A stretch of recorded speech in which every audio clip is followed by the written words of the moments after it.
চট্টগ্রাম নগরীর প্রধান সড়কগুলো এখন যেন ব্যাটারি চালিত রিকশার দখলে। আগে এগুলো সীমিত ছিল অলিগলি কিংবা পাড়া মহল্লায়, কিন্তু এখন মূল সড়কেও এদের বেপরোয়া চলাচল চোখে পড়ছে অহরহ। প্রশিক্ষণহীন চালক, লাইসেন্সবিহীন যান এবং ন্যূনতম ট্রাফিক জ্ঞান ছাড়াই রাস্তায় বেরিয়ে পড়া এসব রিকশা প্রতিদিনই ঘটিয়ে চলেছে দুর্ঘটনা, কখনো যাত্রী আহত, কখনো পথচারীর প্রাণহানি। চট্টগ্রাম মেট্রোপলিটন পুলিশ সিএমপি এর ট্রাফিক বিভাগের তথ্য মতে বিগত কয়েক মাসে অভিযান চালিয়ে প্রায় 5,000-এর বেশি ব্যাটারি চালিত রিকশা জব্দ করা হয়েছে। আজ নগরীর চকবাজার গুলজার মোড়ে ছাত্র প্রতিনিধিদের স্বেচ্ছাসেবী ট্রাফিক সহায়তাকারী সিএমপি দলকে সঙ্গে নিয়ে অভিযান পরিচালনা করে সিএমপি। আমাদের টিমটা হলো বিএসএফ, বাংলাদেশ স্টুডেন্ট অ্যাসোসিয়েশন। এটা কিন্তু মানে যখন থেকে ট্রাফিক কাজ করতেছে না তখন থেকে আমরা কাজ করে যাচ্ছি। মাঝখানে যখন এই অটো রিক্সার কারণে রাস্তাঘাটে মানে অগণিত অ্যাক্সিডেন্ট করতেছিল, তখন আমরা সিএমপির সাথে যোগাযোগ করি। সিএমপির সাথে যোগাযোগ করার পর এই কমিশনার মহোদয় আমাদেরকে বলতেছে আপনারা আপনাদের জায়গা থেকে আমাদেরকে সহায়তা করুন অবৈধ যতগুলো গাড়ি আছে ওই গাড়িগুলো ধরার জন্য। এবং কি আমরা ওই গাড়ির যে মিশনটা, এই মিশনটা এখনো পর্যন্ত চলমান, এখনো পর্যন্ত ধরতেছি, এখনো পর্যন্ত অবৈধ গাড়িগুলো আটক করতেছি। এই আমাদের কাজটা গতকালকে মনে হয় কয়টা আটক করা হয়েছিল, গতকালকে 120টা প্রায় আটক করে ডাম্পিং স্টেশনে পৌঁছে দিয়েছি আমরা। আজকে ওইটা করা হয়েছিল, চলমান চলতেছে। এই অবৈধ ফিটনেস গাড়িগুলো যতক্ষণ বন্ধ হবে না চট্টগ্রাম শহরে, ততক্ষণ অ্যাক্সিডেন্টের হার জীবনেও কমবে না। তা আমাদের আশ্বাস এবং কি আমাদের বিশ্বাস, আমরা কাজ করে যাচ্ছি আলহামদুলিল্লাহ। আমাদের সাথে যদি আপনারাও সহায়তা করেন, আমরা এই কাজটা বন্ধ করব না, আজীবন চালিয়ে যাব এবং কি নিঃস্বার্থে চালিয়ে যাব আমরা। সূত্র জানায়, নগরীর 41টি ওয়ার্ডে এখন প্রায় 50,000-এর বেশি অবৈধ ব্যাটারি চালিত রিকশা চলাচল করছে।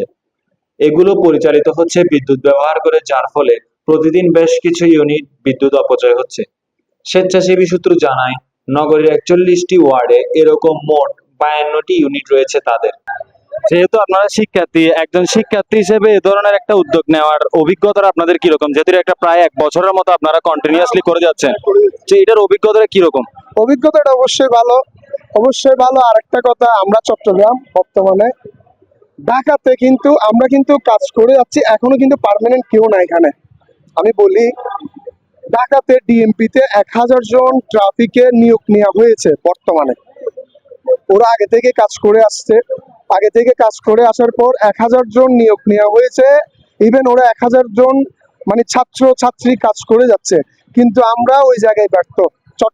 চট্টগ্রামের যতগুলো স্টুডেন্ট আছে কেন ব্যর্থ সেটাও প্রকাশ করছি আমরা। কিন্তু 5ই আগস্টের পর থেকে এখনো পর্যন্ত কাজ করে যাচ্ছি, কিন্তু আমরা আমাদের অবস্থানটা এখনো পার্মানেন্ট করতে পারি নাই। আমরা কিন্তু এটা কিছুর আশাই করতেছি তা না, কিন্তু আমরা কাজ করতেছি। অন্তত আমাদের তো মনে করেন এখানে অনেকজন ব্যাচেলার আছে, অনেকজন স্টুডেন্ট আছে, ওদেরকে যদি মনে করেন সরকার থেকে কিছুটা ফাইন্যান্সিয়াল সহায়তা করা হয়, ওদের জন্য এটা অনেক বড় লাভজনক। কারণ ওরা চলতে হবে, এখন তো মনে করেন ওরা পড়ালেখার পাশাপাশি যে সময়টা, ওই সময়টা দেশের জন্য, দশের জন্য দিচ্ছে।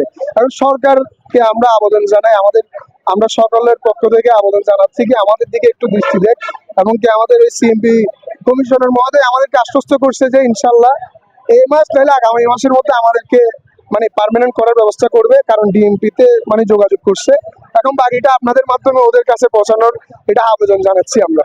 চট্টগ্রাম শহরে যানজট, দুর্ঘটনা এবং নাগরিক দুর্ভোগ কমাতে হলে এখনই দরকার স্পষ্ট নীতিমালা, লাইসেন্স ভিত্তিক নিয়ন্ত্রণ এবং বিকল্প কর্মসংস্থানের মাধ্যমে চালকদের পুনর্বাসন।